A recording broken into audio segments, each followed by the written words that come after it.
Yeah, I mean, it even stems back to April and May. We're very pleased with the performance, very pleased with the leadership of the senior class. And so far, June and July have been very positive, been very good, very beneficial in terms of install, coming together, leadership, being student athletes, and that's what we're looking for is to them to be the best version of themselves every day. Knowing you graduate a guy like Jimmy Sullivan who transformed this program offensively, what is that quarterback battle looking like so far this offseason? Yeah, I mean, absolutely. I mean, it's, anytime that you lose, key guys, I mean, whether it be your quarterback or, a wide receiver or a defensive lineman, whatever position that is, I mean, filling that spot, with leadership is the first thing. I mean, Gabe Freisinger, right now is our QB1, and he's doing a tremendous job. Gabe's been in the program. He'll be a junior. But always, that competition is always great. Whether you have somebody move in, whether you have guys come up through the program, developing players and them being leaders within the huddle is what we're looking for out of that position. When you look at the rest of this team, who do you feel like is primed to have a big breakout season for Carroll? Well, I think that our wide receiver group is very talented. We've got Jaden Van Pelt and Mason Boffman, just to name a few. I mean, Logan and Harry. I mean, those guys are tremendously talented players. But I think it always boils down to, how do you play up front? How's the offensive line perform? There are three spots. It's guard, center, guard that is being replaced on our offensive line, and you will be as well offensively as your offensive line is. And the same thing goes for the defensive side. A lot of guys back.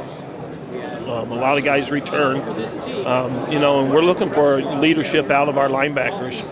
All guys are back, experienced guys, our secondary guys, guys like Evan Brubaker on the defensive line. So those, I think one of the biggest things is how do we play up front on both sides of the ball. As you look at the rest of the SAC, of course, you were going to have that target on your back like you have been the last couple of years.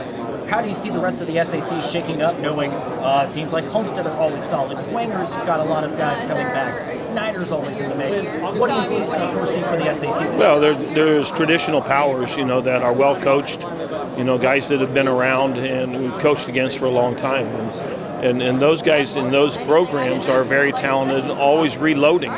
They've got talented guys playing and, waiting in the wings, year in and year out. And I think it's always going to be a challenge. If you can go through the conference and win the conference, in an undefeated manner, whether it be in whatever division, A or B, or however you want to name those, I think it's quite a challenge, and so that's our goal is 2 out-of-conference games that drive everything for the regular season. And then the regular season run through the conference. So, I think that it's going to be tough, without question. It's going to be tough. Teams like Homestead and Snyder and Lures, Northside, got a lot of talent.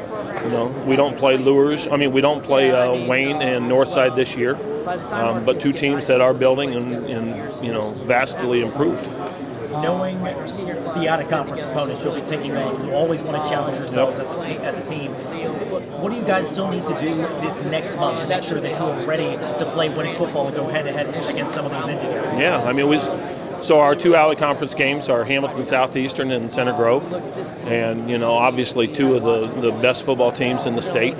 And we pick those schools, so that we can prepare for playoff runs.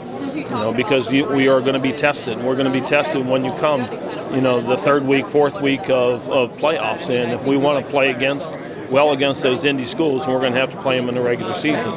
And so a lot of preparation, will go into effect, at the beginning of August, really, for Hamilton Southeastern, for Center Grove, being those week 1, week 2 opponents. But right now, everything is kind of settling, depth charts, installation, understanding what the kids are doing, and being better within their positions. Coach Dinan, you bring up the nice thing about a biggest rival question, so I figure I might as well ask you. There's one nice thing you got to say about Homestead. What would that be? I like their royal blue. It is a nice blue. There you go. Blue, though. It is, yeah.